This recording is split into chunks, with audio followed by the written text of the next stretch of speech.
89. What's up, my brother? Hey, Robert. Sorry about that. Let me tell you, all is well. Good. Glad to hear it. Thanks for having me. Thank you for coming on. There are no problems here. Only How's 4 your day? minutes off. Only 4 minutes off. So. Don't sweat that. Okay. Cool. I just asked a question on who's the better band, Led Zeppelin or Rolling Stones. I'm a Led Zeppelin fan. Oh man, I got to go with Zeppelin because I love blues. So you know, Yep. the blues influence that does it for me. Yes. Right. Are you from Kentucky? I'm from Arkansas. So. Okay. But I've lived in Kentucky for like half of my life. So. All right. Okay, so let's get this thing started. Sure. Bring it on. So I'm going to ask you a series of questions. What's up, Greg? And we are going to go into your journey, all the other stuff, the press, all the other good stuff. Now, there's some questions I've been meaning to ask, but I was never able to put it on paper. Okay. So I'm going to ask you first. Sure. Would you consider your shop A, champagne and caviar, B, wine and cheese, C, beer and burger, or D, water and crackers? Well, I'm beer and burger. We're in Cincinnati, so that's like it's German sausage and beer, and that's and I'm in an old bar. Yeah. The question is, what way do you consider your shop? What do I consider it? Yeah. If it was in one of those four classes, where would your shop fall? I mean, some people would say it's champagne and caviar, but I've been in some of those. You know, we don't have a lot of fancy machines. We're pretty. I mean, our benches are made out of yellow pine, and you know, we have old machines, not as old as yours or as awesome as yours. So, it's pretty basic, really. But it's old and it's nice, and so people think it's fancy. Okay, all right. I'm in between beer and burgers and wine and crackers, water and crackers. I don't know. You have a Martin, man. You have a Martin slider. So yeah, but I mean, come on. You know, I looked into that. Yeah. You know, $600. Yeah. Don't. Oh, Jesus Christ. Yeah. Don't even. That's right. It's, as I tell people, I couldn't afford to leave it at that price. Yeah. Yeah. So, I hear you, but still, it's still a Martin. Yeah. Yeah. I got a 1950 Volkswagen in the barn too. Yeah. It's a 51 crotch cooler. Yeah. Well, those are awesome too. So they are. All right. So let's get the party started. What word or phrase do you overuse? What phrase do I overuse? What word or phrase do you overuse? Absolutely. I say absolutely way too much. It's stupid. Right. And I touch my nipples when I'm doing it. So it's like, this is PG. Yeah, I know. I mean, nipples, everybody has them. I don't know if there's a medical term for them, but my mammaries, is that better? So, but yeah, I say that way too much. Okay, the next question is, what is your least favorite thing to do? My least favorite thing to do in the world is yard work. I think we left the suburbs to come here, so I never had to cut a blade of grass. I mean, I love to kill trees, but I really would love to kill all the grass. That would be my best. That would be my best thing. Yeah, and I guess with the heat and the rain, it really makes it bad. It grows like crazy. I mean, it can get like a foot high, and I don't have time for that. I got furniture to build, and I mean, cutting grass. That's like, I don't know. You can't do anything with it. You can't build stuff out of it. Listen, you should see the nonsense from these guys in the comments. Yeah. What is your most favorite thing to do? My most favorite thing is probably it's working at the bench. It's where I hope to die. So, you know, planing or cutting dovetails or something like that. That's my favorite thing to do in the world. Okay. What is the one thing your spouse would like to change about you? That I'd work a lot less. I work 7 days. I'm kind of a workaholic, and she'd like to spend some time with me. So, or she says she would, or she, until she makes out with a pool boy, I guess. Then you can stay at work as long as you like. Exactly. I mean, I'd be fine with it. I mean, it'd be totally justified. We'd have to have a pool, but to have a pool boy. Right. Now, I have two views. I work a lot as well, right? And I have two views on that. One is we like to work. Two is if you manage your time right and did everything correctly, you wouldn't have to work 7 days a week. I agree with you, but I always find something else to do, no matter what. It's always like, but I want to do that, I mean, I got my first job when I lied about my age. People lie about their age to get into the military. I lied about my age to get my first job. I've always just enjoyed donkey work, man. I've just loved huffing it, and it's been good, until my body gives out, I'm sure, is where we all worry about it. But right. So far, so good. Okay, cool. What makes you tick? Oh man, it's finding out something new, research, learning something new. That's why I read books, old books, because they knew way more about woodworking than we do. And so I learn about the stuff they knew. And that gets me crazy. That, like, I'll wake up at 4 a.m. and come down to the shop to try something. So that, research makes me tick. And then bringing it into the real world, but thinking of it and then, bringing that old thing into the world and seeing if it really works. That's what makes me crazy. What irks you the most? What irks me the most? Laziness. That's why I don't work in corporate America with other people anymore. I had to go out on my own, because you just work with people who are so talented and can have it all if they just work a little harder. And those people make me crazy. Really wonderful, awesome, smart people, and they're just a little lazy. And those people irk me. Okay. What sound makes you happiest? Oh man. I have a 1953 Northfield jointer, and that sound, when that comes on, that is, it spins up real slow, and it's just like, that gets me in the bottom of my spine every time. Did you call the people in Minnesota and register it? No, I haven't, so I should. You gotta give them a call, right? They're gonna take your number down, and they're gonna tell you who was the first person to own your machine. Really? Yeah. I've got to do that then. Yeah. Yeah, they're good folks. Yo, I know they are. I've had to get parts, but I've never registered it. So, but that's a beautiful machine. Yep. What sound bothers you the most? Oh man, it's when something breaks. When nothing happens. It's the sound of, like, when I turn something on and nothing happens. When things break, that makes me crazy. I once beat a paper folding machine with a cabriolet. It's like the only time I ever lost my temper in front of people. I don't have much of a temper, but when that thing broke and it destroyed like a whole day's worth of work, when things break, machines break, that makes me crazy. Right. What profession other than your own would you like to try? Well, I tried to be a musician. I'd love to be a musician. I love playing, writing songs and playing guitar and playing bass and all that. But I suck at it, so I would starve. So if I had to do something else, it'd probably be being either an archaeologist or an architect, something like that.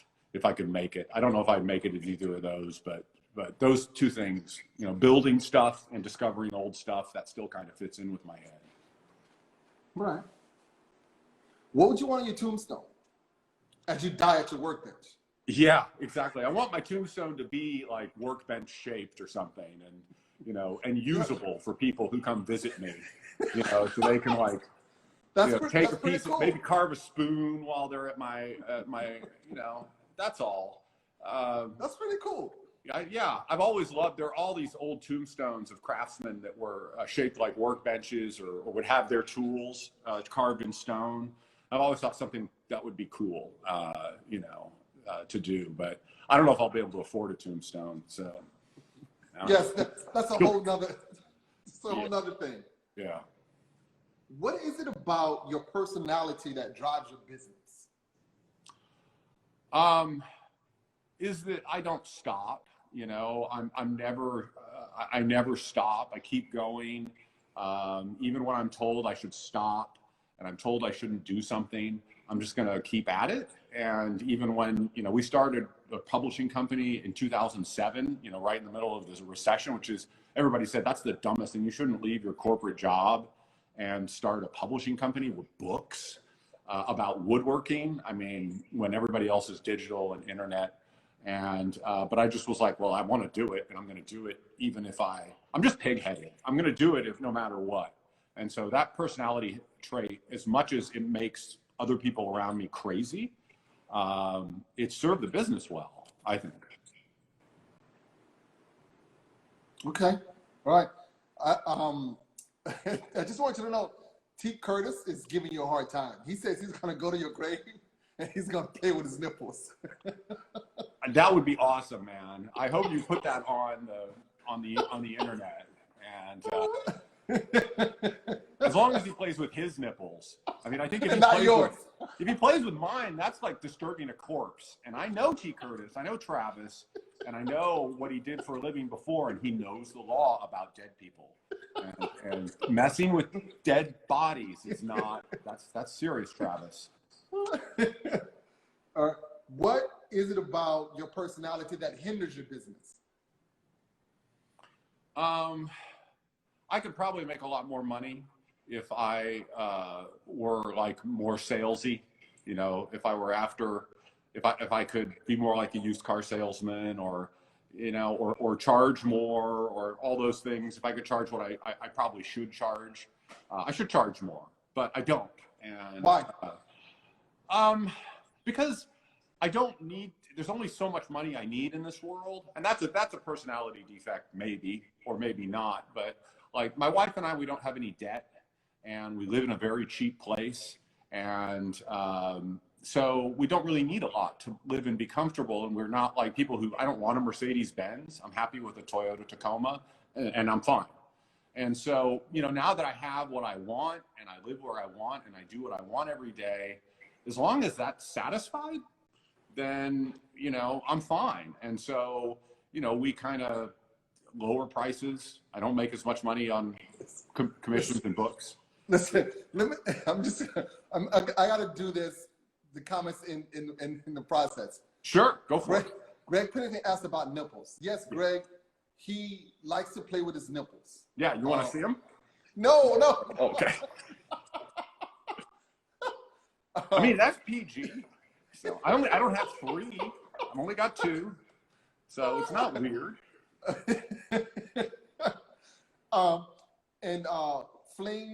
Flingshot Life said, with the extra money, send it to him, but I think I can give you my cash out.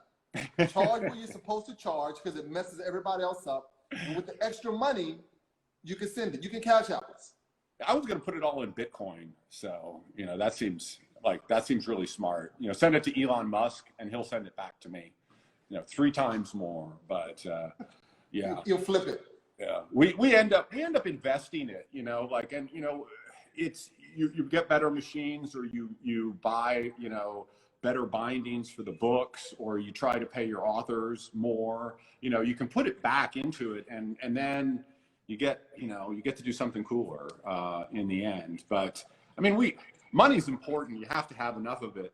But at the same time, I mean, like if I really wanted to make a lot of money, I would just, you know, become a hedge fund manager or do something in money. Do something else.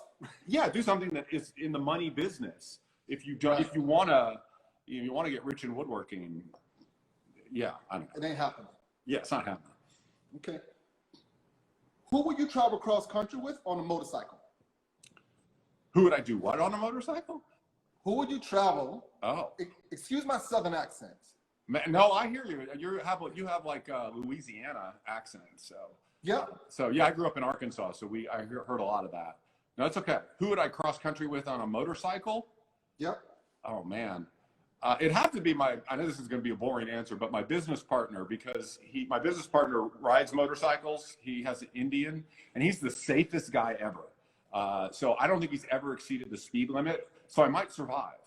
Everybody I know who owns a motorcycle, they're not like, if you're going to have an accident, it's when you're going to have an accident. And I have some friends who have legs that are like this shorter because of a motorcycle accident. So that's like the really most boring, lame answer. Pamela Anderson. So.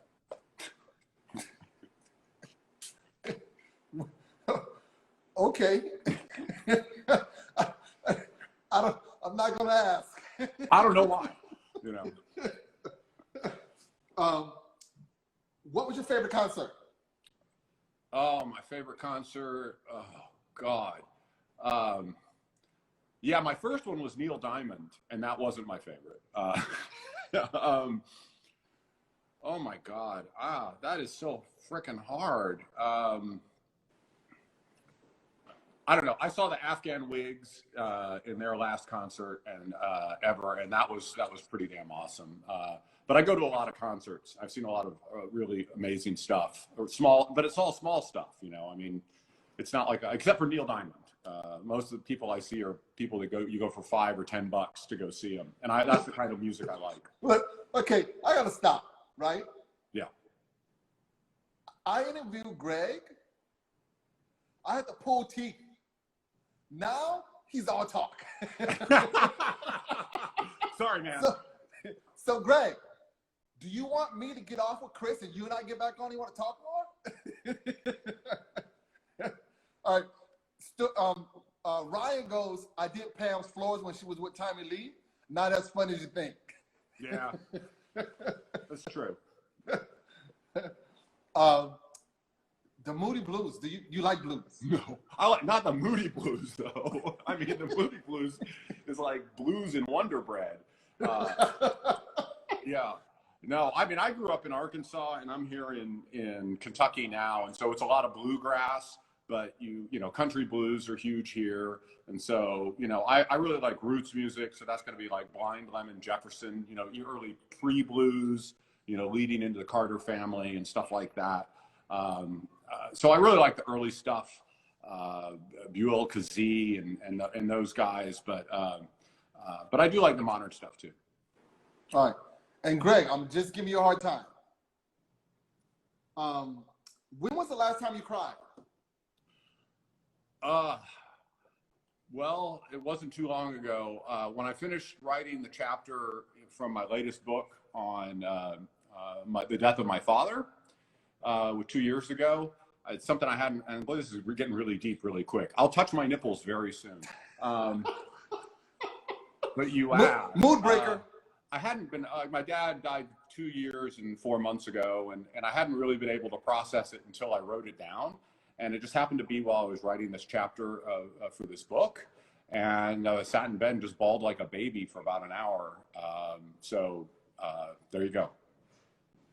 Cool. And that helped you process it. Yeah, which was really surprising. I hadn't shed a tear. I was there at my father's side when he died. I brought his body down the stairs and put it into the hearse and dealt with everything. Spoke at his funeral, on and on and on, and dealt with his estate and all that, and nothing, not a thing, not a darn thing until you hadn't processed it yet. I hadn't processed it. Yeah. And so when I wrote it down and how it happened, that just like opened the floodgates for me. So, and it related to how I work, because I was able to take care of him for the last couple of years of his life because I had left corporate America. And so I could work my job wherever I needed to work. And I could, I didn't have a boss to answer to, so I could just get in my truck, go down, take care of him as he was dying. And that was sort of what led to, that chapter and in the book. But yeah, so. All right, cool. Not very funny. No, it's not. And Greg, love you too, brother. What impact do you want to leave on the industry? You know, I didn't get into this to like be a B-list or C-list celebrity, which I have become. Yay, C-list. All I really like, the thing that makes me happy about this, what I do, is when people build stuff, when they say that what I wrote, they picked up the tools and built something. That's the most important thing. Or when a book that another author writes for us helps support them, because you know they get royalty checks from us every quarter. I feel like I'm giving back to the people I really admire, and that was one of the things about Lost Art Press that we wanted to do, is publish the books of the people who we love, and that we would work really hard to make money for them, so that, you know, because being a woodworker sucks financially, but having a book where you get royalties, you get a few $3,000, $4,000, $5,000 a quarter, that helps you over the. Yeah, it's revenue. Yeah, it is. It's like having an ATM that helps you out every quarter. Yeah, and those kind of checks never come when you want them. They always come when you need them. Yeah, they do. They do when a tax bill comes, or, you know, something bad. And those that damn tax bill is always coming. Oh my gosh. Yeah. When was the most difficult time for your business, and how did you overcome it? Well, I'll make the story short, but we came really close to the edge of running out of cash a few years ago, and it was because somebody had at FedEx, and if you work for FedEx, I'm sorry, but I am going to call you out. Our sales rep had lied to us about how some shipping costs were going to affect us, and the costs were double, and so we were locked into a contract. And so it just started draining us of cash until we could get ourselves out of the contract. And so we learned our lesson about doing a little more due diligence and not trusting people when they say, yeah, it's going to cost you this much. So we learned some hard financial lessons, but we went to having like $20,000 down to like having $20,000 in the bank, and like that was only going to last us a couple months to pay bills. And we were just crapping our pants. So we fired FedEx and decided to, you know, just deal with the consequences of firing FedEx, and they didn't come back at us, thank goodness. And we switched shippers, and so the company survived, and now we're back to, you know, bigger than ever, which is great. But it was a very scary time. Good. Do you have any Black friends? Oh yeah, I have some Black friends. Okay. Do you often see people of color in your industry? No. And how do we change that? How do we change that? There's a lot of things that have to happen, I think, because Black people have a long history in woodworking that isn't acknowledged. I studied a lot of woodworking in Charleston, South Carolina. That's where my dad lived. And the history of slaves building stuff there is, and the kind of really high style, amazing furniture that came out of Charleston as a result of the Black workers is amazing and has never been acknowledged. There's never been anyone who's written that book for us as woodworkers. And so that's been something I've been trying to fix, is find the person who wants to write that book, who is passionate enough to go do the research and dig it up. But there are those stories all over this country that have just never been acknowledged. And that's where it kind of has to start, I think, a little bit. I mean, I know what you do is in bringing inner city youth into your shop is a way to do it directly. But there's also has to be a way that it's like with women in woodworking too, is that if you don't see women doing woodworking, then women won't think that they belong. You know, you have to see people in those roles that you aspire to.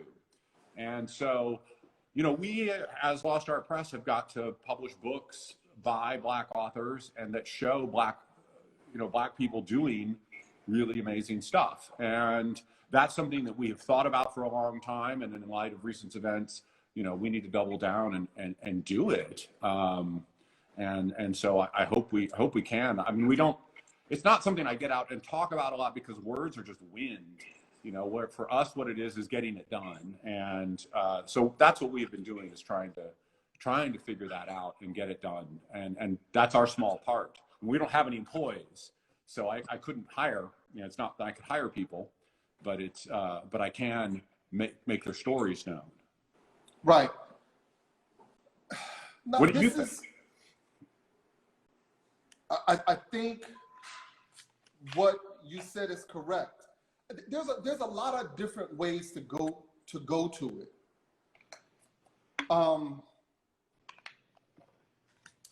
I think, and I talked about this before, about access and about opportunity. But you being able to put things on paper can impact a lot more people faster. Yeah. So, but that begs the question though. And me coming from Morehouse College, growing up in a black city, going to an all-black male high school, and at the same time being a Republican, a lot of my interests and hobbies were not aligned with the quote-unquote black culture. The tricky part about researching the history and printing a book and talking about this part of America that we're often, for whatever reason, are uncomfortable talking about, is there's questions about a white man or woman writing a book about slavery and a black person doing the same. Sure. It's hashtag our voices, you know, is what they Yes. said in writing. Now, if a black person does not take the initiative to do the research and is not funded or cannot do whatever it takes to get the funds, then they can't do it, or it doesn't get done by them. That does not mean it should not be done at all. Sure. So in that case, whether the person is white, Asian, whatever, as long as we make the first step to put it on paper and have it accessible to as many people as possible, from there on, whomever can do what they want. Mm-hmm. But, and I'm saying this because that happens a lot with, on the black side, with the intellects, with the people who are more concerned about the culture, leave us to us. I don't subscribe to that. Mm-hmm.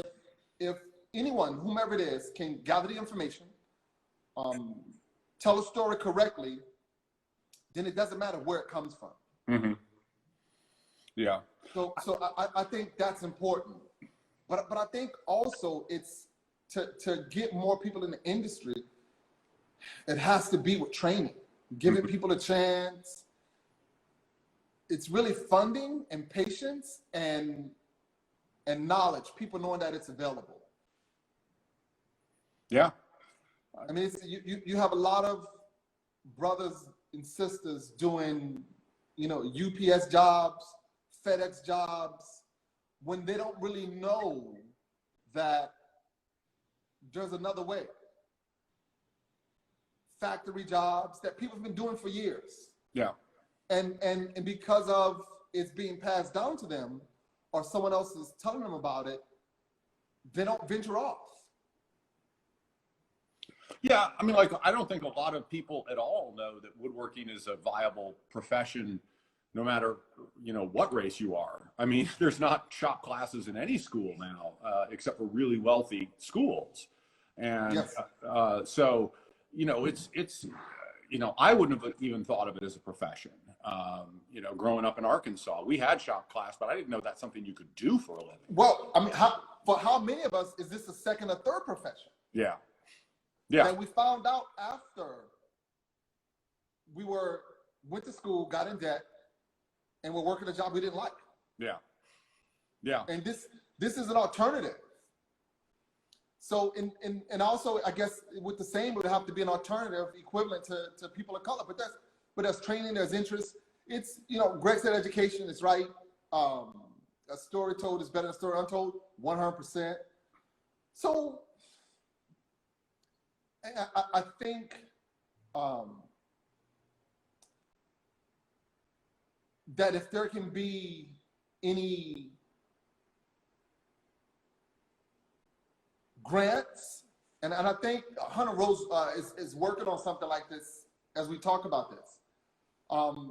There needs to be a push to make this stuff public and known. And let me say, and I've said this before, the fact that what we do is white male dominated. It's not because white men are saying we don't want you.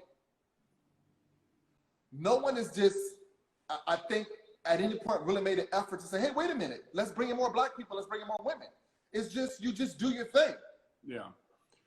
Yeah, it's not a very communal community thing, woodworking. It's a very solitary thing where you become interested in it and you go into your shop, and it's not like you're a baseball team or, you know, where you're like, oh, we're all a team here. I mean, it's something, right. Something very personal. And so it is a little difficult, but you know, you have to be exposed to it to be interested in it. So that's the first thing. You have to have, you have to see people you admire who do it, yep. or see it and say like, oh, that chair was made by Martin Puryear, and he's this amazing, you know, black furniture maker. And you're like, oh, wow, I didn't know that, you know, somebody like me could make that, you know, sort of seeing amazing objects, things like that. You know, those things are important too. So you have to kind of see yourself, I think. I mean, that's the way it is with the women as well. And, you know, there's only 10% of people in woodworking are women. But yeah, it's crazy. Venus and Serena Williams. Yeah. Yeah. Exactly. I got Coco. Yeah. You're like, you see them and you're like, of course I can do that now. So. Exactly. Who would you most like to have a conversation with? Oh, God. Curtis does not count. And they can be dead or alive? No, it's real. It's got to be alive. Alive. Oh, God. I've never met Norm Abram, believe it or not. I would love to meet Norm Abram. I think he had a huge influence on. I've shook his hand, but I've never had a conversation with him. You know, that guy brought more people into woodworking than almost anybody in the 20th century. And it seems real basic now, but I don't think I would have this job if it weren't for that guy. So. You know, what you said just now was pretty, I think the journey of all of us. Now it seems basic, but then it was epic. Yeah, it really was. And all right, so all you. All so me. Tell us, give us your journey. Let's go back from high school to your corporate gig, what you did there, why you didn't like it, and then how you got into woodworking, and then how you got into printing books about woodworking. Yeah. So woodworking for me began when I was in Arkansas. My parents were hippies, or kind of hippie adjacent. And so we moved to Arkansas from St. Louis when I was a little boy. And my parents bought an 84-acre farm without electricity, without water, without a road. And we built our houses there. We built our first house without any electricity. And we were dragged down there every weekend. And I hated it, just hated its guts. And so we had a house in town, but we were down there every weekend, you know, framing walls and whatnot, all my entire childhood until I left Arkansas. So your dad knew construction? My dad was he was a family physician, but he really wanted to be a carpenter. And so he and my mom went to the Shelter Institute up in Bath, Maine, and took this kind of hippie construction classes. And then they came back, they did that for a summer and then came back to Arkansas. And my dad designed the two houses. He kind of wanted to be an architect too.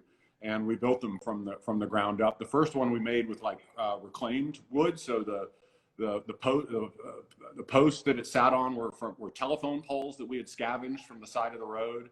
It was real basic stuff. But it was all handwork, and I learned to, use hand saws and brace and bit and all that hammer and nails and all that.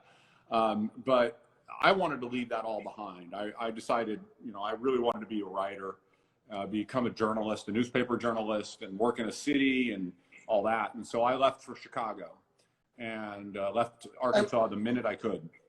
Now, okay, how old were you when you left? I was 18. So, So I graduated. I graduated high school. Sorry, I'm a grown man. I'm gone. Okay, yeah, and went to I'm 18. I'm gone. I went to Chicago, studied journalism there. Where? At Northwestern, and then went to South Carolina right after college, and down in Greenville, South Carolina. Wait a second. So you're in this fancy school. You're in Chicago. What was that like? It was all right. I mean, I was a redneck. I had grown up in Arkansas, and I wore bib overalls and cowboy boots and all that. And then I went to Arkansas, and I had a little bit of an accent, which I've gotten rid of. And I held the door open for women and got sneered at. And, people asked me if I knew how to wear shoes. The first couple of years were really rough in Chicago. I met, and plus I had grown up in a segregated society. So I'd gone to an all-white school, and then I was dropped into this huge multicultural society, which was amazing. I met the first day there, I met the Japanese woman who had become my girlfriend for 3 years. I met people from Croatia, from India, and then about 20% of the student body were Black. So it was a huge culture shock for me, but it was all good. It was what I had kind of hoped it would be, because growing up in Arkansas, it was really kind of depressing. So that was really good. And I came out of it, in good shape and with decent grades, and then went into newspapers. Okay, so you're in college. You're in Chicago. What kind of lifestyle did you live? Were you hanging out? Were you writing? Were you with the school newspaper? Did you have a part-time job? Yes, and yes. I'm not a very good student. I never have been, but I get by on my writing. I always have. And so I got there. I started off working for the paper immediately, and just basically lived there for the whole 4 years. And then my job was, I also worked as a production assistant for the publishing company that published the paper, and also did a bunch of other outside publishing jobs. And so that's how I learned. For 4 years, I was a production assistant.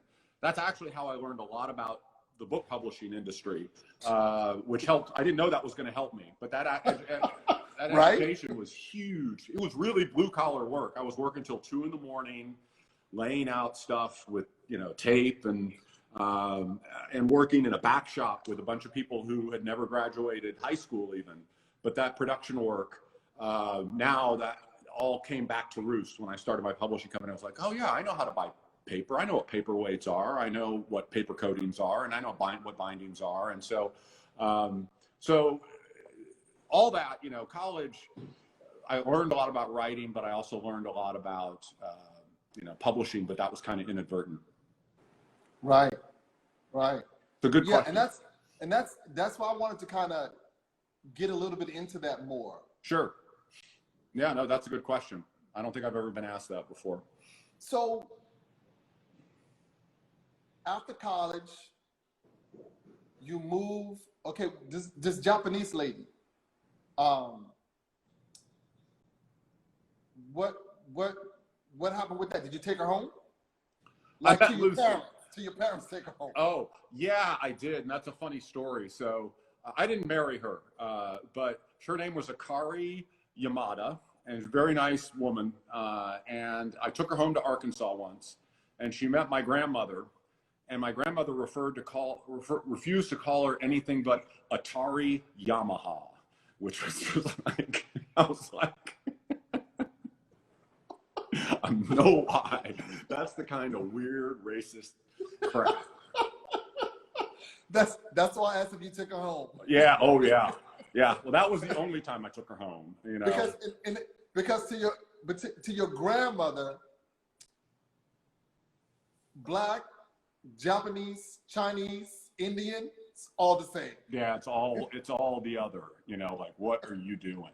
And so I took Atari Yamaha home. Yeah, we broke up my third year in college, and then I met started dating my wife, who I'm married to now. But she's white, so she's a good old white girl. So she's good to take home. Went back to the white girl from Kentucky. So good job, son. No, meaning that your grandmother was okay with that. Yeah, she was fine with that. Yeah, she was fine with that. So you leave Chicago. You with your girlfriend, who's not your wife. Then what? I worked for a newspaper down there called the Greenville News in Greenville, South Carolina. It's in the upstate, up near Asheville. Beautiful area. It was about 100,000 circulation daily paper. And my job was sort of started off as what's called general assignment, which means you did everything. My job sort of turned into a crime of the week. I was good. I happened to be good at crime reporting, talking to cops, talking to victims. I turned out to be pretty good at talking to victims. So what was the most gruesome crime you worked on? Wow. Okay, I'll keep it as clean as possible. One of my first crimes that I covered was a guy who had abducted two 11, 12-year-old girls and then shot them in the back of the Walmart parking lot, execution style, in the back of the head. And I had to go to their funeral and interview the parents. So that was... You didn't have to say that one. Oh, sorry. Yeah, you asked. But you know, it's horrible job until you realize that you're doing a service and not to. It has to get done. Yeah, it's not that you're doing a service to the community so much that I found, and this is a weird thing, and about crime reporting is that, you know, how I became good at it was I would say to, you know, the person whose child had just been killed by a Rottweiler or whatever, I'd say, look, you know, eventually you're going to want to talk about how wonderful your child was, your wife was. You're going to want other people to know that. And there aren't going to be reporters around who will record that. And you'll be screaming into the void about your loss. And if you can tell me today, you know, I will write everything down and say it just the way you say it. And you'll have that chance to tell 100,000 people tomorrow. And I know it hurts, but this is your opportunity that we're given. That's a pretty good sell. Thank you. But it's true. I do think it's true. And I know crime reporting gets a bad rap, but after talking to victims years afterwards, I've heard from them that they believe that. You know, they were glad that they had spoken to me. So. Okay. So you're a crime reporter for how long? 2 years and 2 months in South Carolina. And why do you remember it was 2 years and 2 months? Were you counting the days? Yeah, it got brutal at the end. So the paper, we were in a newspaper recession at the time. And so the budget, everybody was getting laid off. I mean, working for a newspaper has always been a bad gig, but even in the 90s, it was a bad gig. And it was so bad that, like, if you wanted to get a pen, if you needed a pen to do your job, they required you to turn in an empty pen to get a full one. If you wanted an empty notebook, you had to turn in a full notebook. It was just becoming like you couldn't do your job ridiculous. And so let me say one thing. I have no problem with that policy. Were you Quality there? control, Were you my baby. boss? Have you ever ran a shop? Well, I have. Yeah, but still, there's sometimes you're like, you know, I've only got like this much ink left. I don't know if I'll make it through the end of the day. Could I have a second pen? When you're done. Yeah, when you're done, you come back. So write in blood until if you run out, just, you know, cut yourself open. So it was really hard. It was really hard to do my job. And so I decided to wait out the recession by applying to graduate school, where I could like maybe take a year off. I'd also been shot at a couple times and questioned by the state police, which is just part of the job of being a reporter. You get harassed because, you know, they can. And that was wearing on me a little bit. So taking a year off to study and teach seemed like a good idea. And so I applied to a few graduate schools, and I got a teaching job offer up in Columbus at Ohio State. Okay. And so Lucy and I moved up there. She worked for the Dayton Daily News in the Capitol Bureau. My wife, my very soon to be wife at that point. And I worked for a year teaching people how to edit, teaching kids how to edit, and taking a graduate program in journalism. And that was where I first encountered Noam Chomsky, because he's this kind of, I guess, philosopher who wrote a lot about media and how crappy media is. And so when you are a graduate student, you really dive into self-loathing.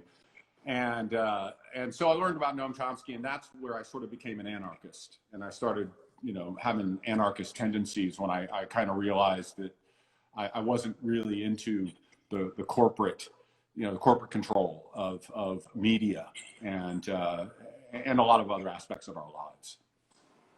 Yeah. How about that right now? How about corporate control of our lives now? It's gotten worse. A lot worse. Yeah. Oh my gosh. Okay, they keep asking about a shop tour. The shop tour is not going to happen in 10 minutes. That's going to be the second hour. Stay tuned. Okay, so your wife worked at a newspaper as well. Yeah, we're both journalists, and so we were poor. We were absolutely poor. We were making like $16,000 a year, and almost qualifying for food stamps. But journalism, you know, so it set me up very well for woodworking. You know, just not having a lot of income. But we were both journalists our whole career. My wife's still a journalist. Okay, so how long were you in Ohio? Just for a year. Did you go to any football games? No, I know nothing about sports. So I put all my effort into learning to play guitar, trying to. No tailgate? No. My daughter went to Ohio State, and she went to every football game and every tailgate. So she made up for me. Let me tell you. The tailgate is not the football game. Yeah. And they don't even watch football, and they're right outside the stadium. Yeah. Then I've been misinformed my whole life. So what is eating and drinking? You're just sitting and drinking? Eating and drinking. That's it. Eating in a parking lot. In the parking lot. Okay. And sometimes they watch the game on TV in the back of the truck. Okay. I can handle that. I'll give it a try. We have tailgates here for the Bengals, which I hear they're a great team. Well, you just got Joe, so you're going to be better. Yeah. No, they're right across the river. I can see the tailgate when they have it. So. All right, cool. All right. So after Ohio, then what? We moved to Kentucky. So my wife got a job in Lexington, Kentucky, and working for the Lexington Herald-Leader as an education reporter. And I got a job working for a magazine called State Government News, which was a boring little political magazine. But it was the only job I could find, and I was lucky to have it. Paid for crap. But the good news was that we both had jobs, and that's when we bought a house, and that's when I started woodworking. And I took my first woodworking class soon after we got there, a furniture making class at the University of Kentucky. How old were you? Sorry? How old were you? 20, I guess, 4.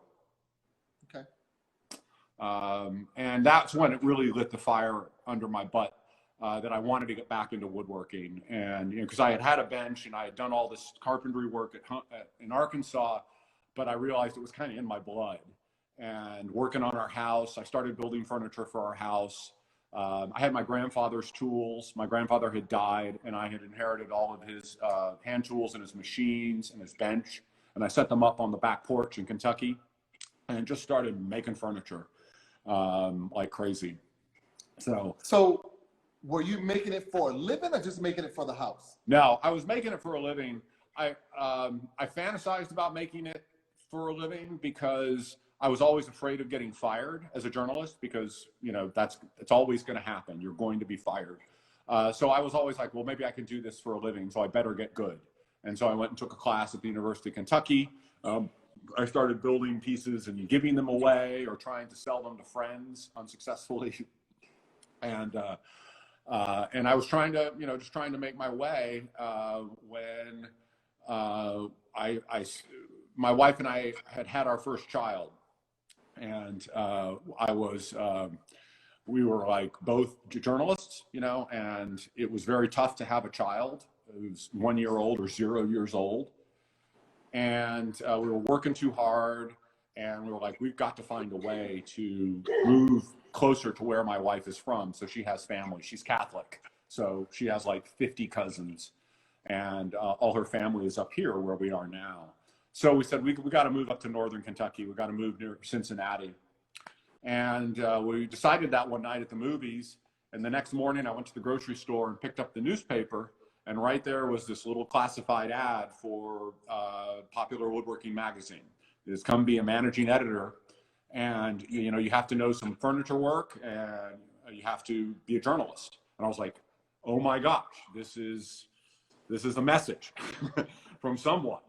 And I applied that day and got the job and was what we had moved there and just moved there in a few months. And so that's really when that was the day my life started, I think, you know, as to where I am today was that ad. I was kind of on the fence as to whether I was going to go get the paper that morning. I mean, I really was. I was like, do I really want to go all the way there and get the paper? I'm just going to sit here and drink some coffee. And I was like, I'll get the paper. Well, we'll see if there's something. There won't be anything. And everything happens for a reason. Yeah. So everything from there has been this crazy ride that was just from that one day. Right. So we're at 6:56.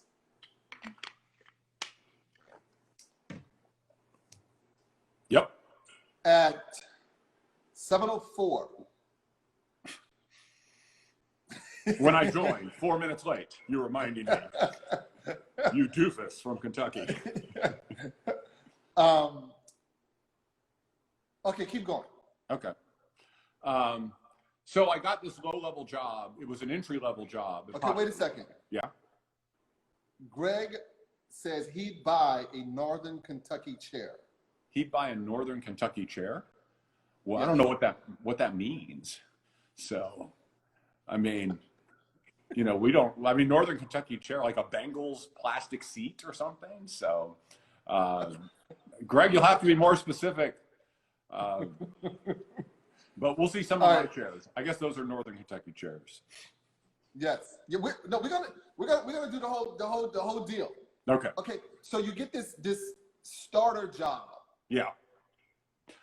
So I'm a low-level editor at Popular Woodworking, and I get there the first day, and I'm so excited because we have a workshop, and there's like a Powermatic 66, and we have a big spray booth, and all this amazing equipment, like everything I've always ever wanted to do. And they're like, you're gonna sit in this room, and you're gonna like look for comma errors, and you're gonna fill out contracts. And you're gonna go to meetings to talk about production of the magazine. You're not gonna work in the shop. And I'm like, oh my God, this is horrible. And I kind of came to the conclusion that I was really a secretary. I felt like I've been hired for my dream job, and I am these people's secretary. So I had the best day of my life, and a few months later, I thought this is the worst job of my whole life at Popular Woodworking. And so I did it. And the good news is that I was good enough at my job. I had good enough training as a journalist beforehand that I could do this job, this stupid fill out the forms job and edit the paper and stuff. And I had to sort the mail. I was the guy who sorted the mail every day and delivered your mail. That, in fact, our advertising director one day sent me flowers for Secretary's Day. So that's how I was treated. But so I figured out how to do the job in 20 hours a week, and then I would sneak into the shop and work. And so I kind of started working on my lunch hour, or coming in early, or staying late, or going in there when they weren't in there, and just hanging around. And okay, hold it 1 second, because it's 6:59 and we have 55 seconds. Okay. Let's cut it off. Yep. You continue the story and we go to part 2. You bet. All right. So, ladies and gentlemen, we're going to get off because Instagram is going to cut us off, and we're going to start part 2 of the conversation. Then we get into the press, more of this, the shop tour, and maybe he'll crank that Northfield joint and let us hear it run. Sure. All right, so we're going to get off and get right back on. Okay. All right. Hopefully I'll do this right. What, part 2? Yay. Yes, sir. Only 2 minutes long. Screw up. It's all good, brother. Thanks. Okay, so you were working the magazine and you were sneaking in some work time. Yeah. I just started working at the benches, and I knew how to, after taking the class on handwork at the University of Kentucky, and after working building furniture myself, I wasn't like an idiot. It wasn't that I didn't know anything. I just didn't have a really good shop and a place to do it. So I got to use the machines, really nice machines. They had decent benches, not great benches, but decent benches, and lots of scrap wood. So I just started building stuff for our home. And then eventually, a magazine needs so much content. It's just a giant void every other month to fill. I was just like, every month we'd have a sit down and say, well, here's what's going to go in the magazine. And I would offer to build stuff. I'm like, it's not going to cost you anything more. I'll build this for the magazine, or I'll do this article. It was just volunteering and stepping up over and over and over again until they finally said, for God's sakes, yes, okay, just shut up. And that's how it started. I just started writing and building small little stuff. At first, they just let me build the stupidest stuff. I did a crafty projects. I did this squirrel in a tree puzzle, and I had to do this posable cat for the Christmas issue, and all this like really demeaning, demoralizing stuff. Nothing with joinery. The garden stuff. I would get to nail some stuff together. Planter box. Woo. But I just kept building. So do you know what you were doing that you didn't know you were doing? I knew what I was doing. Yeah. No. I know you knew what you were doing, but you were making content. Yeah. Yeah. That's what you were doing. Yeah, I was making content for the magazine. I might not have been fully qualified, but as long as nobody else knew that I wasn't. It wasn't the internet. No one could look me up and see that I was a fraud. So this is before the internet, man. I had it made. So I was a total phony, but it's fake it till you make it. Sometimes you have to do that. And I was surrounded by people who really did know what they were doing. They came up in the cabinet shops. They had been trained by traditional Germans or had gone to trade school. And I just glommed onto them and asked them 1,000 questions when they finally let me. And eventually then became a ghostwriter for the magazine. So that was a huge step up for me, because then I was sent out into, wherever in the country. They would say, okay, go up to Columbus, and there's this guy named Troy Sexton, and he doesn't know how to write. In fact, he's just not very verbal. And so you're going to go up there and you're going to build this project with him, and he's going to tell you how to do it, and you're going to pretend to be Troy, and you're going to write the story for And so that's what I did for years and years. So I would go and travel to these guys who were really amazing woodworkers, and they had to tell me how they did everything. And then I got to write it down and sort of solidifying it. So that was a huge education, because I got to meet people all over the country and learn how they did things. And then I would take it back and I would internalize that, and I would try that as well. And it just made me a better woodworker. Okay, so hold on 1 second. Okay. This is intriguing to me. Now, okay, I have to qualify, right?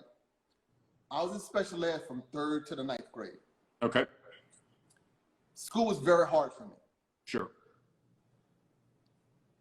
And when you talk about talk to these woodworkers who make this magnificent stuff and couldn't write, it's kind of,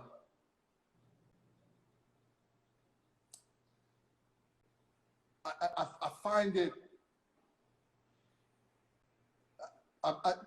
it's impressive on both ends.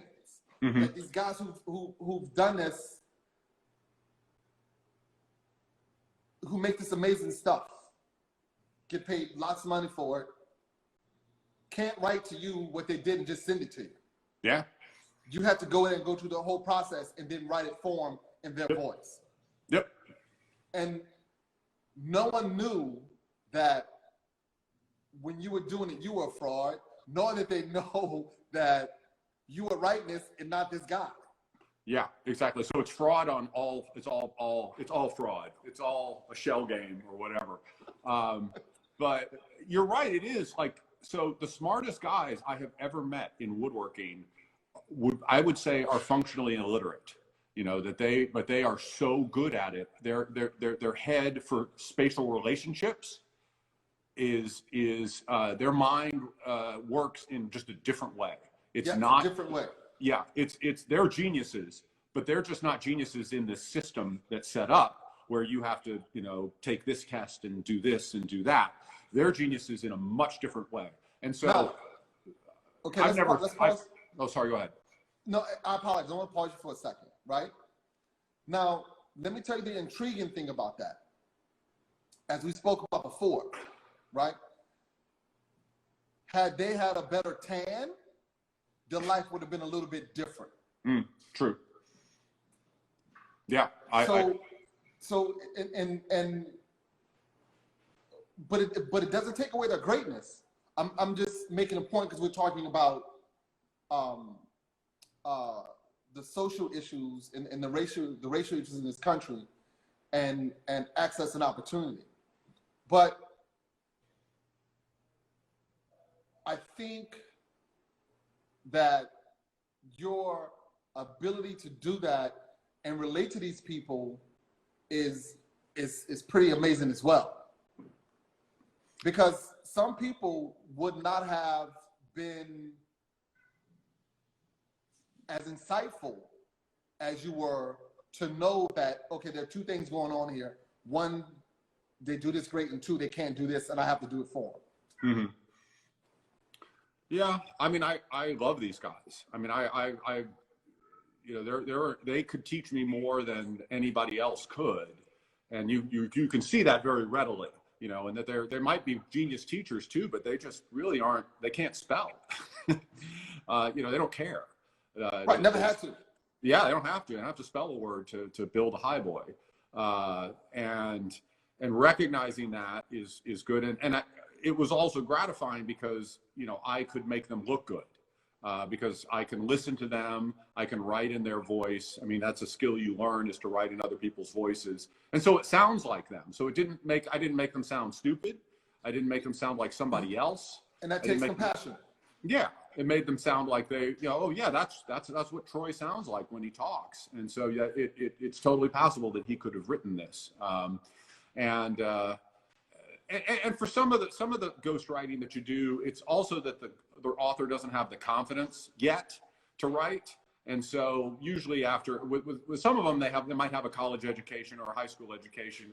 And after you work with them a few times, they're like, you know what, I think I can do this. And so you kind of graduate them to the next level. But some of them They're just like, nah, just write it for me, and I'm good.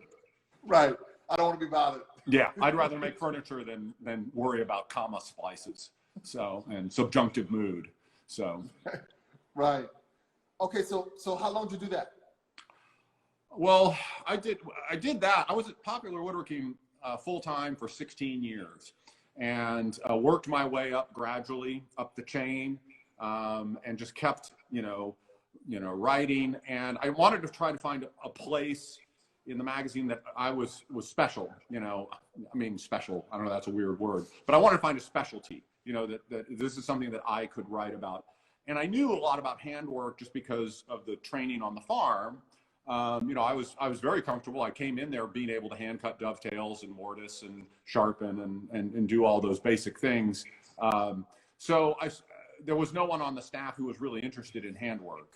And so I focused and doubled down on learning handwork by going and reading old books. I went to the library, the Cincinnati Public Library, and checked out every book on handwork and took the stack home and just started going through them.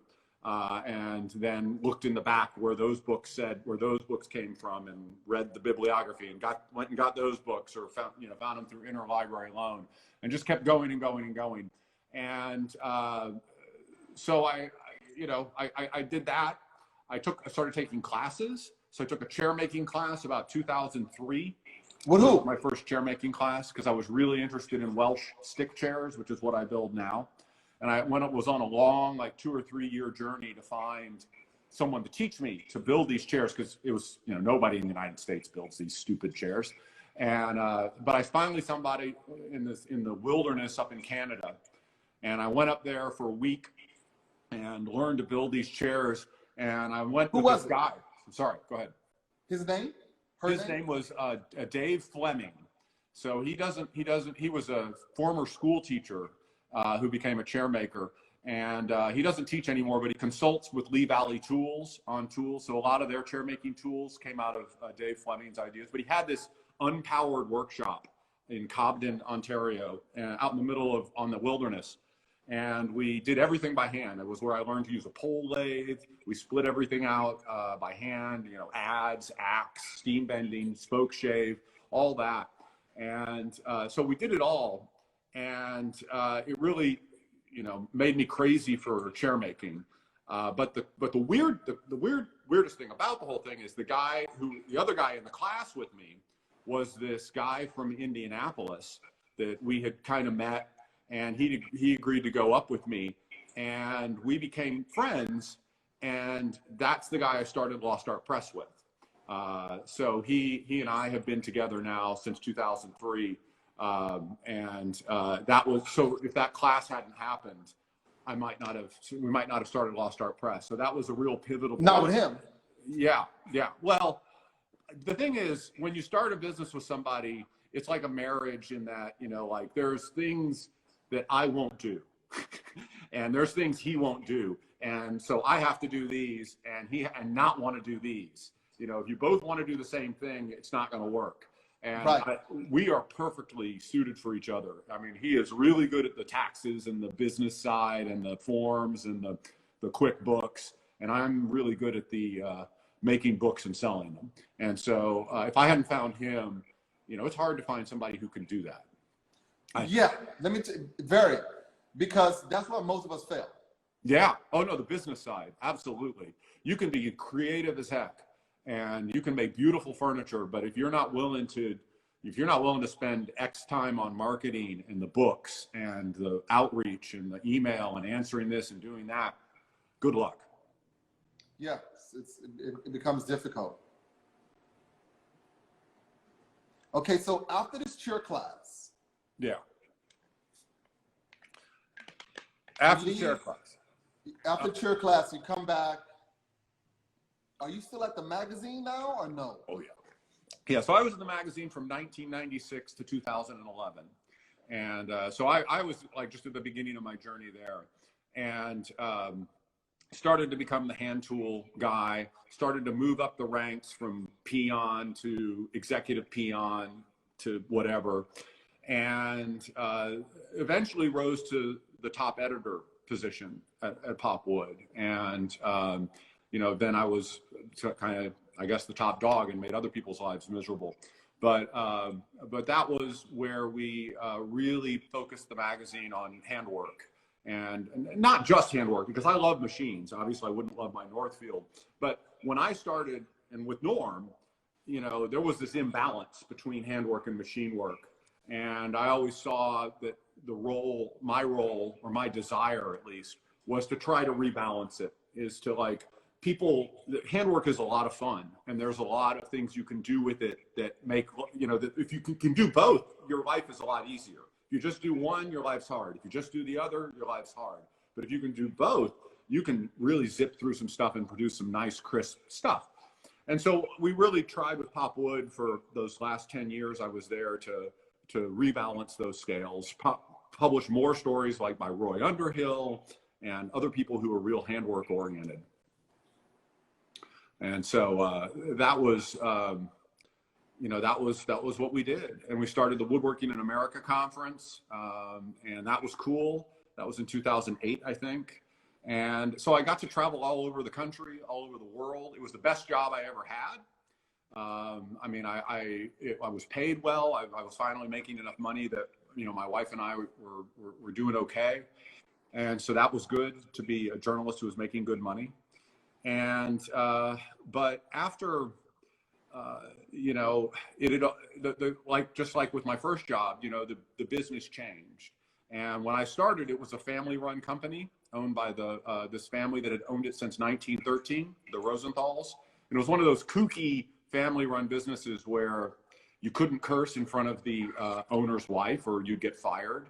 And she had all these weird rules we had to follow, and they gave you a turkey at Thanksgiving, and there was just all this goofy stuff. But then they sold it to a bunch of corporate. Sold it to basically a venture capital firm. And, there we go again. And they just gutted it. And so then they squeezed all the juice they could out of it, and then they sold it again. And then that group squeezed it again, and it just kept going and kept going until it just wasn't fun anymore. It was coming into work was like away from the quality of the paper we were using, reducing the amount of money we could spend to pay our authors. They were reducing staff. They moved us to a smaller, crappier building. It was just this gradual turning up the heat and making your life like miserable. And so I had started this little publishing company in 2007 because I had written my first book on workbenches for Popular Woodworking. And they said, what you should do is you should start a company to sell it, because we don't have any budget to market your book. And so you should start a website, and you should sell the book on your website so that you can help us market it. And I'm like, okay. So I called my friend John, who I went to the chair class with, and I said, hey, why don't we start this website? Maybe we can make some beer money. And so we started a little website, and we sold my workbench book, and I made more money selling the book than I did writing it. And I was like, this is weird. I'm an author and I'm not making any money. I'm getting jack diddly. But from selling books, if I owned the book, just what could I do? And so we decided said, well, why don't we made our own books? And then we made nice books, and we made them in the United States. And we did them about topics that weren't just about carving Santa Clauses. Not that there's anything wrong with carving Santa Clauses. Right. But, that was, the router table book of the month. And so we decided to do that. And after a couple of years of doing that, Lost Art Press grew to the point where I could say, I can walk away from this, and I don't have to be in corporate America anymore. And so I took the leap in 2011, and it's been almost 10 years now since I've been on my own. Congrats. Thanks. I should have done it sooner, but we're all get a little chicken at times. But you do it when it's right. Yeah, it happened, and I'm glad I did it, because I'm glad I didn't wait another 5 years. But it's been 10 years, and I kept waiting for the other shoe to drop. When I left the company, we canceled cable, we canceled every luxury item we had, and we told the kids, you know, it's going to be hot dogs for a while because Daddy does not have a paycheck. And now we're almost 10 years later, and I'm still waiting for that other shoe to drop, and it hasn't. You know, it didn't happen. I got teaching jobs, so I was teaching to fill in the gaps. I started selling a lot of more furniture that filled in any gaps. And then in the last 10 years, the press has grown to the point where we're selling like 40,000 books a year, which isn't a lot by, like, if you're Penguin Random House, but if you're two guys with laptops, it's a lot. Books a year is a lot. And a lot. So we grew to the point where it's like, wow, we don't have to pack the books anymore. And so we used to pack all the books. I whipped my children and made them. They used to pack all the books every day after school. We stored all the books under their bed. You know there are laws about that, right? Not in Kentucky. You can marry your first cousin in Kentucky, so you can put your kids to work. But we used to ship every book out and did that. But so we got to the point where it's okay, and that's where we are now. So it's a good life right now. So how did you get to publishing other people? Like how did it go from doing your own thing into now you becoming this umbrella where you people are coming to you and you're publishing their work? Yeah, well, that's always my number one goal. So like when I was a journalist, my idea was never to become a famous writer who wrote a book. My idea was always to tell other people's stories. That's what you do when you become a journalist, is like I want to hear your story and I want to tell other people about it. And so the problem was, you know, I had to write stories with my name on them to become to be able to work in the shop. So I had to get over that kind of shyness of me being in the spotlight. But my goal was always, no, I need to find other people. And so when I was up at the Woodworker Showcase in Albany one year, I convinced Peter Follansbee and Matt Bickford to have dinner with me. And I kind of laid it out to them. I said, look, I'm starting a publishing company and I want to publish books from you guys. And what we're going to do that's different than other publishing companies is we're going to split the profits 50-50. So like if you're a normal author in a normal screw job publishing company, usually the author is going to get 13%. And I'm like, if I start a publishing company with no overhead, like I'm not going to have a building, I'm not going to have employees, I'm not going to have a photocopier. It's just going to be me and a laptop. I think I can do this. I, knew the numbers because I knew the production from all your life.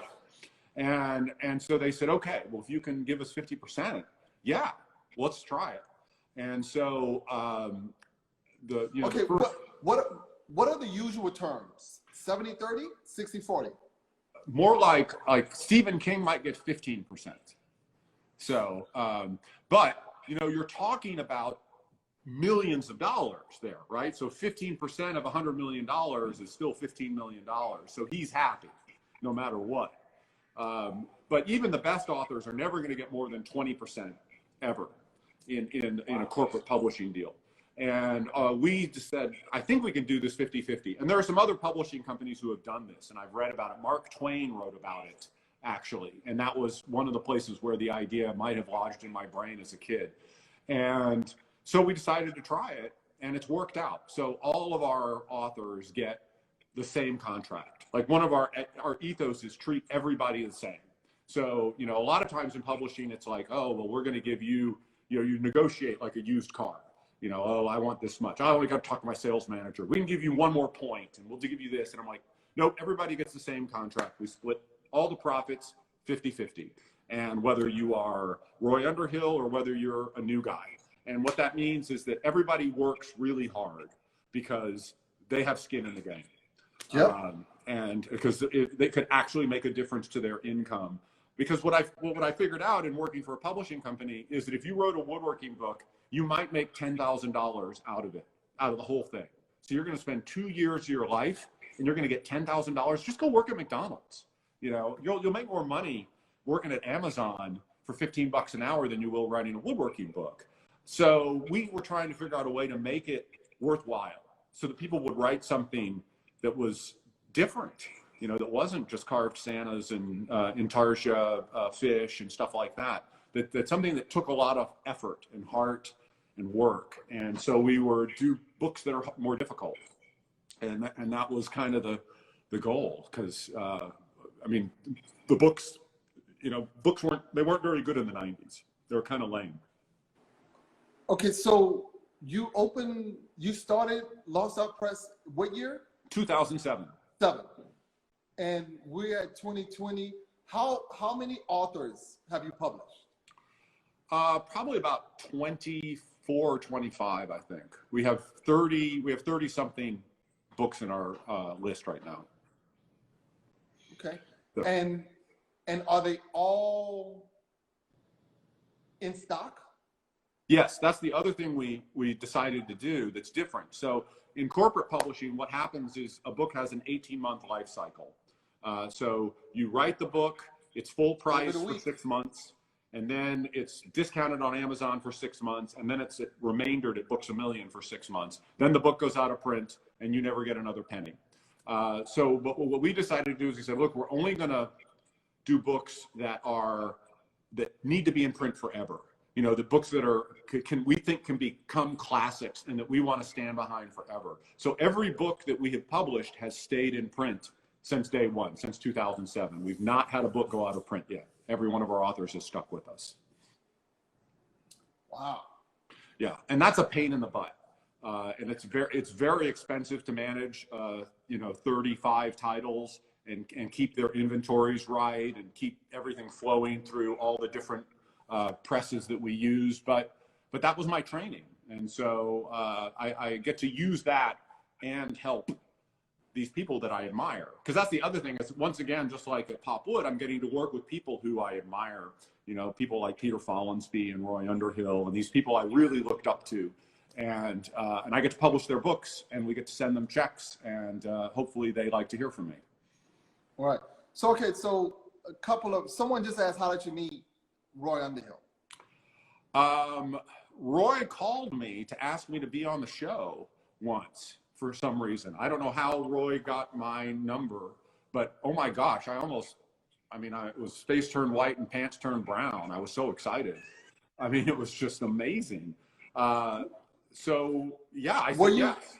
Were you squeezing your nipples at the same time? Did I do what? I said, were you squeezing your nipples at the same time? I bet you my nipples, I might have squeezed me a third one, you know, I was so excited. That was a huge day when Roy Underhill just called me out of the blue and said, hey, you want to be on the show? And I said, yes. And so I went down, and you do 2 shows. You go down there for a weekend and you do 2 shows. You do one show on Saturday and one show on Sunday, and you rehearse it because it's shot entirely live. Like there's no cuts. Like they just turn on the cameras and they're like, go.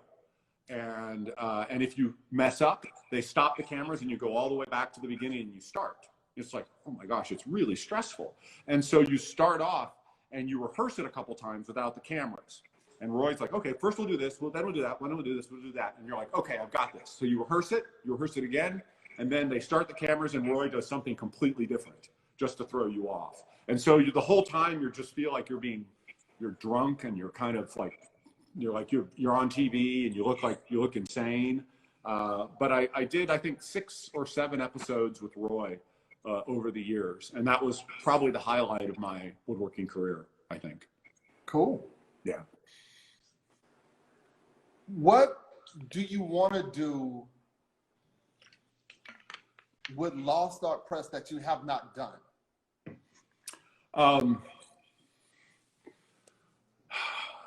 We want to do children's books. I think children's books are important. I think about the books that influenced me when I was a kid, because I was a big reader. I wasn't good in school, but I read a lot. And the books are kind of what made me the weird, bizarre guy who touches his nipples kind of sense of humor thing. I had some weird books. And I've always thought that like kids' books had a big effect on my daughters as well. And so we have one really weird kids book in our line now, but I want to do some more.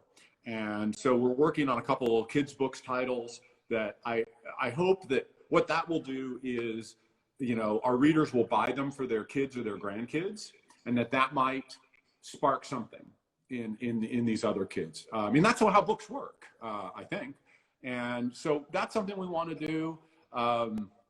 We want to keep doing books that are more and more difficult manufacturing wise. And that sounds really boring, but we make books that are dog proof and baby proof and flood proof. And books used to be made a lot better, just like furniture used to be made a lot better in the 19th century.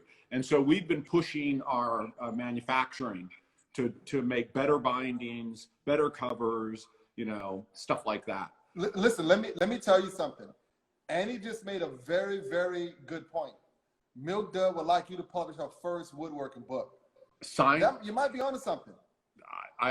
She said she's always threatened to write a book for me, but yeah, Annie, send me a message. We'll if Milk Dud you have Milk Dud's power of attorney, then we can do business.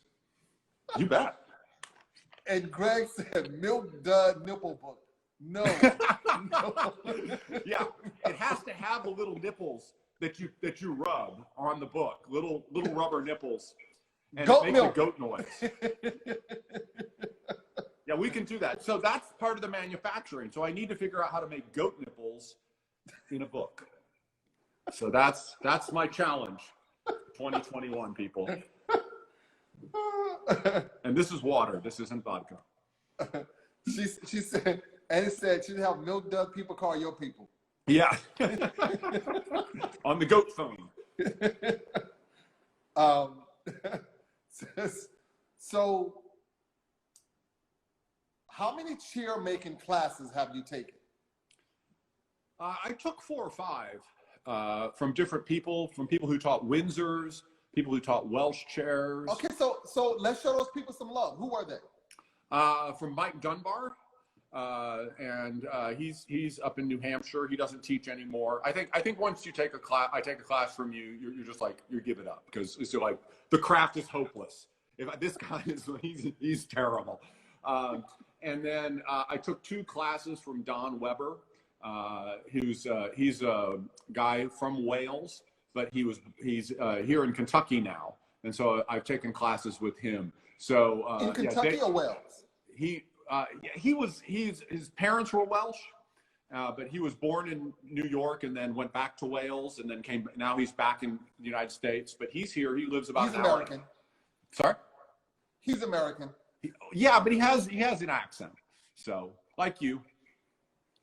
Yeah, I'm American too. Exactly. We all have accents.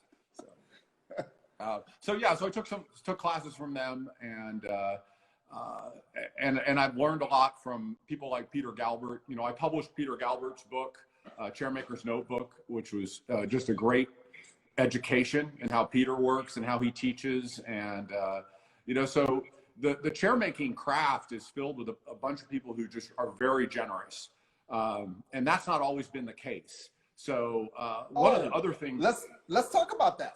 Yeah, sure. That's like one of the reasons why Lost Art Press is important to me, is that when I was, one of the other things I faced at Popular Woodworking was when I was a ghostwriter, is I would go to someone and I would say, okay, you need to show me how you cut tenons or how you apply this finish. And they're like, I'm not going to do it. And I'm like, well, then I can't, how am I going to write it? And they're like, okay, well, I'm going to show you one way to do it, but this isn't how I do it. I'm going to show you the wrong way to do it, and you can publish that. And I'm like, well, that's not help, and that doesn't help the readers. And they're like, look, if I show you how I really do this, then it's a trade secret, and then my competitors will put me out of business if I show you how I really do the cabinet. You know what just popped up, right? No. The uneducation. Oh, yeah. And absolutely. And so, and that has been a problem in our craft forever, since the 18th century. So there are 18th century writers who write about how the 17th century people didn't share their secrets. And there was stuff from the 17th century that was lost in the 18th century. That's just been going on forever and ever and ever. And so my goal has been to get past that. And so like I tried to not work with the people who wouldn't share their secrets, and tried to find people who were willing to spill and talk about, you know, the real way things work, you know, because there are tricks. I mean, there really are tricks to do things fast, and not all of them have been published. And if you just keep at it, you know, you find them. I mean, I learned one just the other day about how to do a perfect equilateral octagon on the table saw that I had never seen before. That just absolutely blew my mind. And I've been making equilateral octagons on the table saw for 17 years. And somebody said, "Oh no, you just do this." And I was like, "Holy crap!" And so that stuff is still out there. And that's what I want to find. And then there's all this weird stuff like Freddie Roman. I don't know if you've done one of these with Freddie Roman yet, but you know, he's up in Massachusetts, but he has all this weirdo secret stuff that he's picked up from old guys up on the East Coast over the years. And I've always wanted to milk his brain for all their kind of weird tricks that have come out. We wanted to put out like the joiner's black book of joinery. You know, there's just like all the black art stuff that people talk about. And I think that would be an awesome book. So this is not about black people. That's not. It can be. If you have one, then you can be in it. So. I'm joking. I don't think anyone would buy the white art of joinery. That doesn't sound cool at all. That sounds really boring. Like the mayonnaise book of joinery. Okay, so let's do a shop tour. Can we do a shop tour? I think so. I need to figure out how to turn the camera around, right? Yeah, there's some arrows there. You hit those arrows and the arrows go down. Oh, yeah, there we go. Okay, got it. Okay. So, I'm in the bench room of Lost Art Press right now and looking out onto Willard Street. And so this is the storefront. This was a German bar and grocery and has been a bar since 1896. So that your shop is a caviar and champagne. Well, you think so, but and so that's an old bar. When I bought this was all purple and glitter. It was a fighting lesbian bar called the Blaze, and it really was a fighting lesbian bar. There were fights out in Willard Street every night because of these very, very violent lesbians. And so this is the they're called thugs. Yeah, sure, thugs, and call them what they are. And so this is the bench room. So this is where we do all our hand joinery. This is where we teach classes. Out here is where we watch the prostitutes, the ladies of 9th Street, go by. And so we have a lot of beautiful light. And this is my workbench, which is a big piece of oak. And those are a couple chairs that I'm working on for customers right now. So those are going to be Scottish chairs made out of white oak. And over here is a tool chest that Megan Fitzpatrick, One Snug the Joiner, is making for a customer.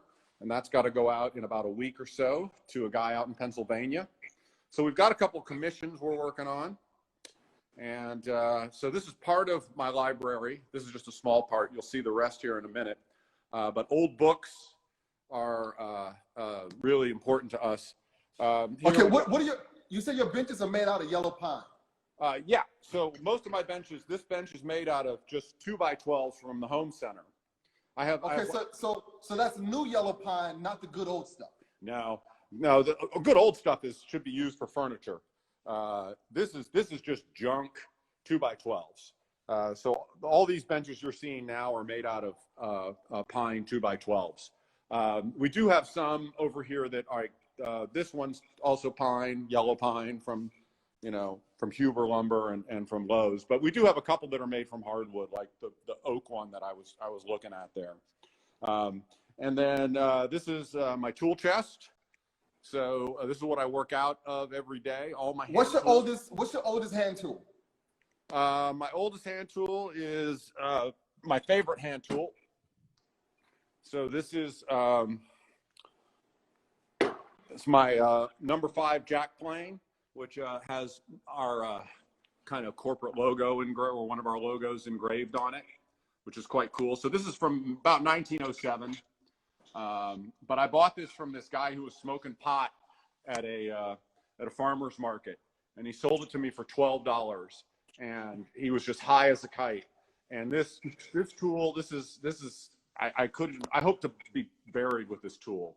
I just love it. It works like crazy, and it does a lot of work. So that's probably one of my favorite tools, if not my favorite tool. So yeah, we've got my tool chest over here. Bandsaw. I've got a 1970s Rockwell bandsaw that we use up here for small stuff.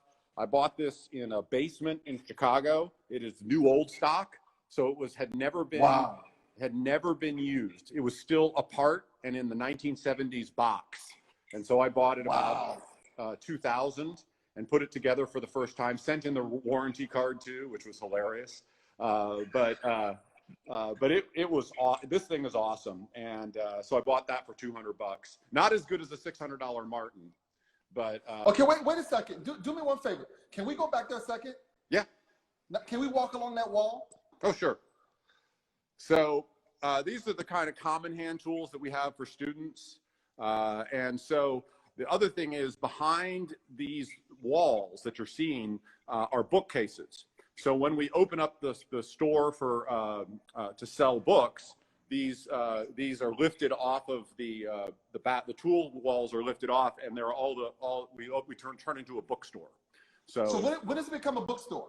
Well, we used to open up every month, one Saturday a month, but since the COVID, we're not going to be open probably until December or January again. Okay. But we'll announce something on the blog. So these are some of the common hand tools. This is the drool-worthy 24-inch Starrett, and one of the nice Starrett framing tools that I've got that we use. We use a chalkboard for a lot of things, and just right. And then the hand saws that we use for hand joinery every day.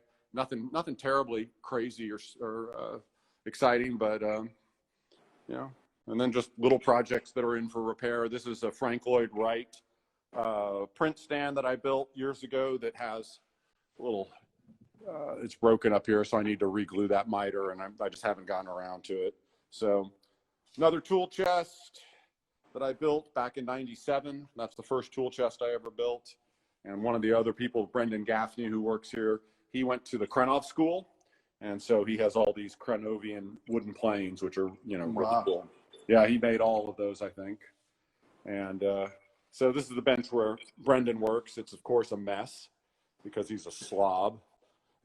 That's cool. That looks pretty clean to me, man. Really? Well, that's because I cleaned it for this show. So you want to go back to the yes! library room, and then we'll go to the machine room. One other thing, this is a fun thing. This was from Roy Underhill's show.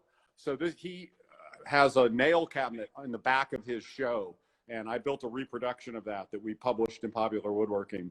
So this is a reproduction of Roy Underhill's little nail cabinet, and this is where we keep all our brass screws and small fittings and stuff. But that's one of my favorite little shop accessories. So DS Watson, can we see the clock? Oh yeah, we can see the clock. So we'll see the clock. The clock's in the machine room, but that means if we see the clock, we have to drink. It's a rule. Greg asked about shave horses. We have a shave horse. You'll see a shave horse. So we have these. Most of our hardware is stored in these. So you can buy these on the internet, and you can buy them all day. And I forget the name of the company, Equipto. So if you search for Equipto, there are a bunch of these, and these are great. They're better than like file cabinet, file card catalog, because you can take these drawers completely out, and then you can shift them around even. So there aren't even any dividers. So that's where we keep all of our screws and hardware. I absolutely love those things, and we have several more of them. Refrigerator, coffee, very essential. So back here is where the real library begins. So this is the area where we do most of the publishing. So we have this, I don't even think I'm gonna be able to get it all on the camera, but we have one wall, and this is all the historical books that we use back here for research. We also have a shelf of our books, but this is mostly research. So these are furniture books back Okay. in the 17th century. Are there books that are out there that you don't have that you're trying to locate? Always. Yeah. I mean, there are lots of old books that that have been lost. And, we're always looking to try to find them because there's information in there that we can harvest and learn. So, I spend a lot of my money on at Abe Books, Advanced Book Exchange, looking for books. But we've got like some really, really rare stuff here. So these are 18th century Roubaud volumes for a first edition, Descension from Lyon. And how'd you get those? I was nice to an old guy.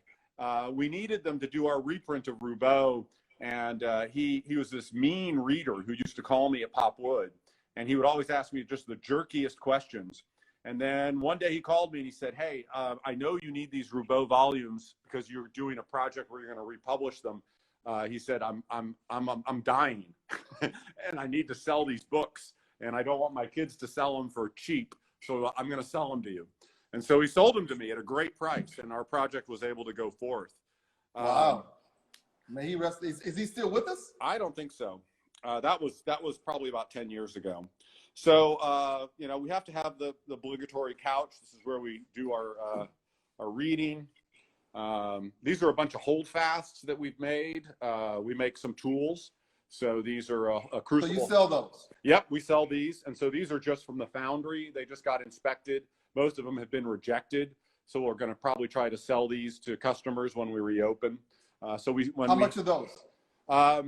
These are like $135 right now, but we'll sell them for half price when we open up again. They still work fine, but they just have they have cosmetic blemishes. But we cast them in a foundry across the river with a pattern that we made.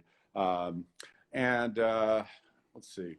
So this is a 15th century Ambry, a reproduction of one that I made years ago, which was an early form of kitchen cabinet from the 15th century, 16th century. But it's got all blacksmith made hardware, and I did all the carving on that. Irish chair. This is what's called a Gibson chair, Irish drinking chair. Next to a chair that's very similar to Jenny Alexander's. I also built that. We built most of the stuff in here. That shouldn't be any surprise. It's junk we couldn't sell. And so that's where we lay out all of our books. And we have a nice Japanese scanner. We try to keep our equipment at a minimum. I don't like a lot of overhead. I think you can get absolutely swallowed by it. So we just have real basic equipment here. And so this is the library. And so that's looking back toward the shop. There's another publishing station there and some photography equipment. So this is where Megan Fitzpatrick sits when she works for us. She does a lot of freelance for me. And so she'll do a layout and editing there. These are our LED lights that we use for photography, but we're a real guerrilla operation. Most publishing houses would kind of laugh at what you're seeing here, and they would say, "You're not a publisher." So that's where we are. So everything past here in the building, this is all kind of bathrooms and storage. These are the bar bathrooms. I won't take you in there. It's very scary. It's the only thing that's cool. I'll do this real quick. See that urinal? Yeah. I tuned that urinal up myself personally. It is primo. It is the primo urinal. So I live here. I live upstairs with my wife. And so we also, this is what we call the beer garden. So we'll go out here. So it's raining a little bit. So this is kind of living area too. So this was the beer garden when it was a German bar. And we've kind of turned it into a little, garden sitting area, whatnot. But this is where, when we have students, they'll come out here and have their lunch or whatnot. But it's, we're in an old neighborhood, and it's nice and cute and all that. So let me grab the keys to the machine room here. So this is the door to the machine room. The machine room was built in 1905, and it looks like it's cinder block, but it's not really. So, all right.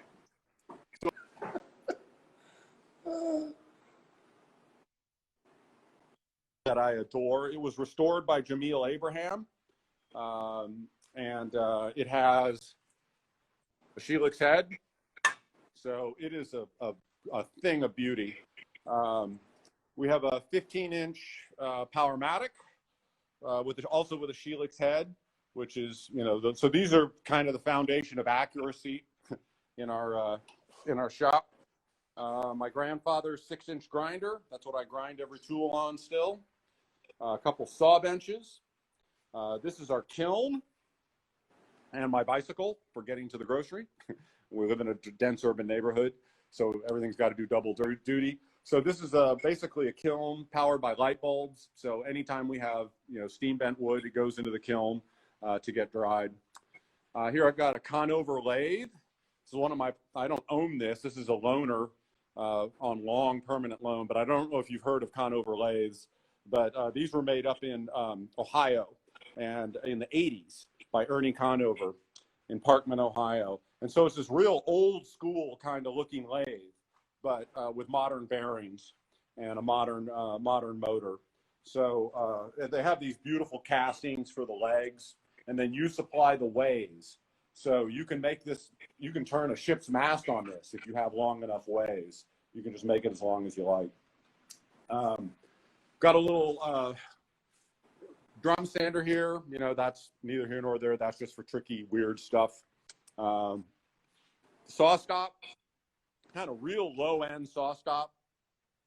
This is one of the, I think, the professional PCS and not even the industrial, but you know, table saw, I'd probably do more work on the bandsaw than I do on the table saw, all in all, because it's chair making, so it's a lot of curves. But we do have to bust out stuff for classes sometimes, or when we do commercial cabinetry. We have a 18-inch Grizzly here with I think a 5-horse motor. So that's what we resaw on. That works nice. It's all right. You know, and then it's just all, you know, contractor stuff. Chop saw. My favorite is an old Powermatic drill press that I bought, and is absolutely just bulletproof. And we do a lot of work with chair making. You do a lot of drill press work, and you need something heavy. More Equipto cabinets, and then of course, because we're safety conscious, we've got a flammable cabinet. So. It's gotta have it. Yeah, you do. It's real basic. I mean, this is the part that's more wine and cheese, or you know, burgers and brats for sure. But this is where we, you know, the donkey work gets done. Yeah, looking at the late. Greg said Ernie taught him to turn. Really? Well, Ernie is a great guy. Ernie's still around. He's still with us, and I know Ernie very well. And I love having one of his lathes here, and I hope I get to keep it. I hope the guy who loaned it to me forgets. So, but really cool machine, fun to work on. But so yeah, I mean, and then just, you know, we have a little mini split to keep the place heated and cooled is all we need. Where's the clock? Oh, here's the clock. So yeah, so we have a little tradition here at Lost Art Press at Christmas. When you come in, you ask to see the clock. And so we take you back here and we show you the clock. But what we really do is we give you bourbon, because it's Kentucky, that has been with apple cider. So we have that set up on the table saw. And so everybody who comes, all our neighbors and all the regulars come in, and they'll come into the shop and they'll ask to see the clock. And that means they want to get drunk. So I guess. But that's the clock. So not really, this is the least exciting part of the tour, I think, except for the North Field. But it's essential. It is. I mean, you can't run a all hand tool shop anywhere. So we'll head back. Oh, we're growing hops here, so just enough for one beer, I think.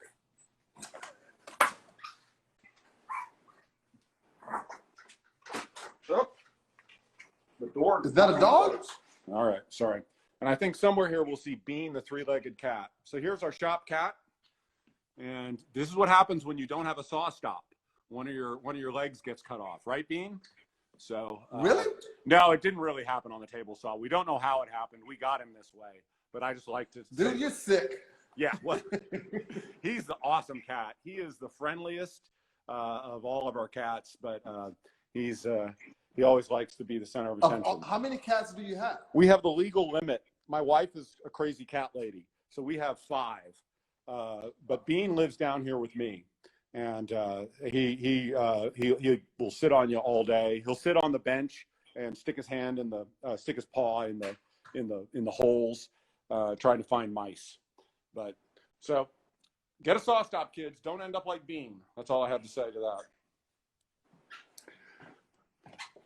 And so we're back that's the whole tour. Thank you, my brother. So we got 3 minutes. Let's finish it off. Okay, what can I tell you? What was your biggest woodworking job? Biggest woodworking job. I had to build campaign chests for a real interesting client. He wanted these campaign chests that had only been built once before. It was a stack of 3. Usually they're stacks of 2. And he wanted a stack of 3, which is just a ton of work. And then he also wanted me to make these special cabinets that they would slide into so that they were, so they could travel, which is something that you do, the campaign chest you would do, and then with them historically in the 19th century. But they really had to work because he lives in New Jersey for half the year and he lives in Singapore the other half. So he was going to transport this back and forth. So it had to be really bulletproof. And that was like a 6-month job getting those, because he wanted everything done by hand, and everything had to be just like perfect. So that's probably the biggest job I've had. What's your coolest job? Coolest job was making some Roorkee chairs. Whoa! I was making these Roorkee chairs, which is this kind of leather campaign sling chair, and I was making it for a guy, and he calls me and he says, I'm going to show you, I'm going to send you a picture of the finished chairs on the deck of my dirigible. And I'm like, I'm never going to see a check for this. This guy's crazy. And so, but he paid, and I sent him the chairs, and he said I had to mail them to the special CIA Dropbox in Virginia. And I mailed them to the CIA. And then he sent me a picture of them. It wasn't on the deck of his dirigible, but it was my chairs in the middle of the Sahara Desert in this tent. And it was just the coolest shot. And he had taken these chairs on his mission. And wow. I probably just doxed him and he's going to be killed. But that was the coolest thing, to see that my chairs had made it all the way to the Sahara Desert. Yeah, that is pretty cool. Yeah. What wood do you prefer working with? Domestic. That's it. I don't like exotics, and that's the one thing I don't like about campaign furniture. We have walnut out our yang here. So houses in Cincinnati used to be made out of walnut studs, and there's so much walnut. And so people's windows will be made from walnut that's painted. It's ridiculous. So we get a lot of nice black walnut here. I would work every day in black walnut and cherry if I could. So, how about you? I like walnut. I like white oak. I like cherry. I think I like it all. Yeah, each one, it's like a different person. It has, characteristics. Yeah, cherry can be a little tough on the blades, though. Yeah. Well, you get tired of a wood after a while, and and then it's nice to move to another one, and it's like, this one's at least different. This one hates me in a different way. So. Yeah. Yeah, so we got 32 seconds. Okay. And thank you, man. I appreciate it. Well, no, I'm happy to do it. I hope it was worthwhile. And just give everyone a little love right there. So you can say that I did it. Absolutely touch the nipple. But if you ever have a book idea, I hope you'll shop it to me. Yes, show the man some love. If you got a book idea, give him a holler. Yeah, and I'm talking to you too, Robert.